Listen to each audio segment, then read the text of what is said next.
আগে সাধারণ জনগণ হিসেবে দেখা হয়েছে, যেভাবে আমরা অধিকাংশই দেখি, এবার একটু আলাদাভাবে দেখার সুযোগ হয়েছে। আমার কাছে মনে হয়েছে অল্প কিছু মানুষ যারা এই করাপ্টেড সিস্টেমের সুবিধাভোগী, তারা সেভাবেই আমাদেরকে বাংলাদেশ দেখায় যেভাবে তারা দেখাতে চায়।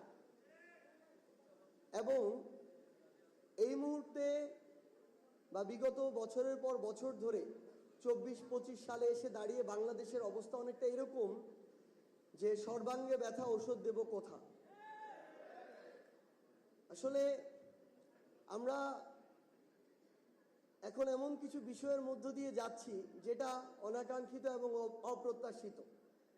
সেটা হতে পারে যে এই জুলাইয়ে কার কতটুকু ভূমিকা, এগুলো নিয়ে যেমন আমাদের কথা বলার কথা না, ঠিক তেমনি এখন আমরা কিছু অনাকাঙ্ক্ষিত বিষয়ে আমরা আমাদের মধ্যে বিভাজন তৈরি করছি, যেটাও প্রত্যাশিত না।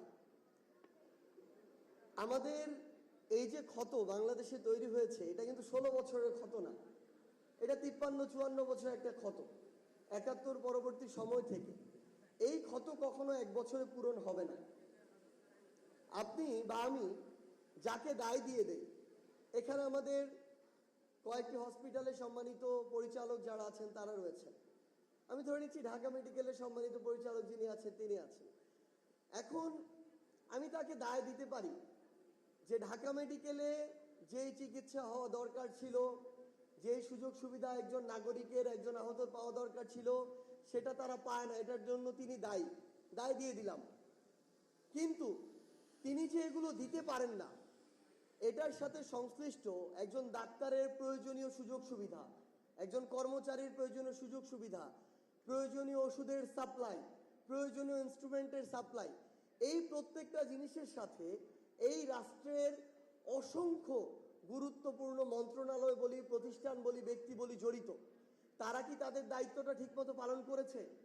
এখানে যে ইনস্ট্রুমেন্টগুলো দেশের বাইরে থেকে কিনে আনা হয়েছে, সে 1 কোটি টাকা যেখানে বাজেট ছিল সেখানে 1 কোটি টাকার একটা যন্ত্র কিনেছে, নাকি 90 লাখ টাকা লুটপাট করে 10 লাখ টাকার যন্ত্র এনেছে?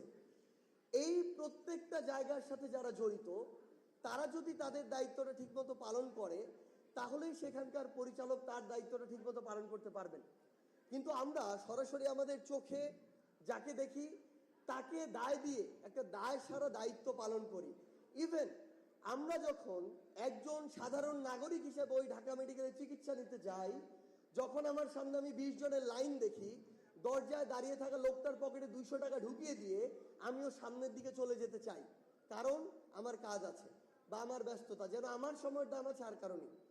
তো আমরা আসলে এই মুহূর্তে, আমি অন্তত এই 1 বছরে এই বাংলাদেশকে যেভাবে দেখেছি, আমি স্পষ্ট করে এটা বলতে পারি, আমরা আমাদের জায়গা থেকে যতই সাধু সাধার চেষ্টা করি না কেন, কেউই নিজের দায়িত্বটা ঠিকমতো পালন করি না। আমি অন্তত এই 1 বছরে এই বাংলাদেশকে যেভাবে দেখেছি, আমি স্পষ্ট করে এটা বলতে পারি, আমরা আমাদের জায়গা থেকে যতই সাধু সাধার চেষ্টা করি না কেন, কেউই নিজের দায়িত্বটা ঠিকমতো পালন করি না। এই জন্যই বাংলাদেশের এই মুহূর্তে এই অবস্থা। আমি আমার দায় স্বীকার করে নিচ্ছি, অভ্যুত্থান পরবর্তী সময়ে আমার যতটুকু আমার জায়গা থেকে করার কথা ছিল আমি ততটুকু করতে পারিনি।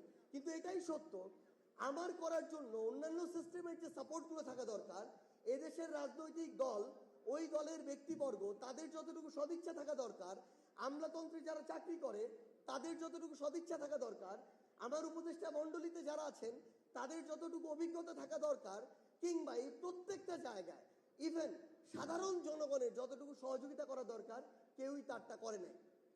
সো সবচেয়ে বড় কথা হচ্ছে, আমরা যে বাংলাদেশটা পেতে চাই, এই বাংলাদেশটা আমরা পাবো, কিন্তু পেতে সময় লাগবে।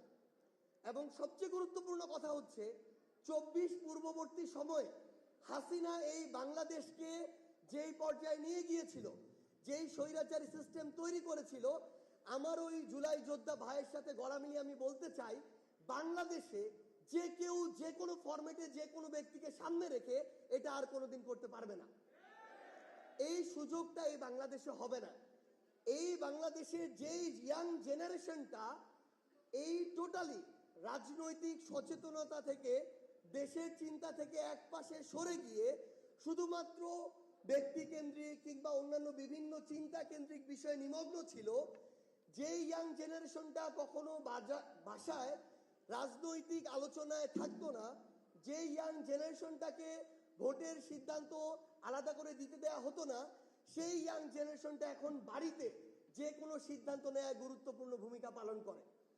আমি আমার এই সামান্যতম 1 বছর অভিজ্ঞতা থেকে বলতে পারি, আগামীর বাংলাদেশের নীতি নির্ধারণ কি হবে, রাজনৈতিক দলগুলোর পলিসি কি হবে, কোন নেতা কিভাবে চলবে, এই প্রত্যেকটি বিষয় আগামীর বাংলাদেশের তরুণ প্রজন্মের মতামতের উপরে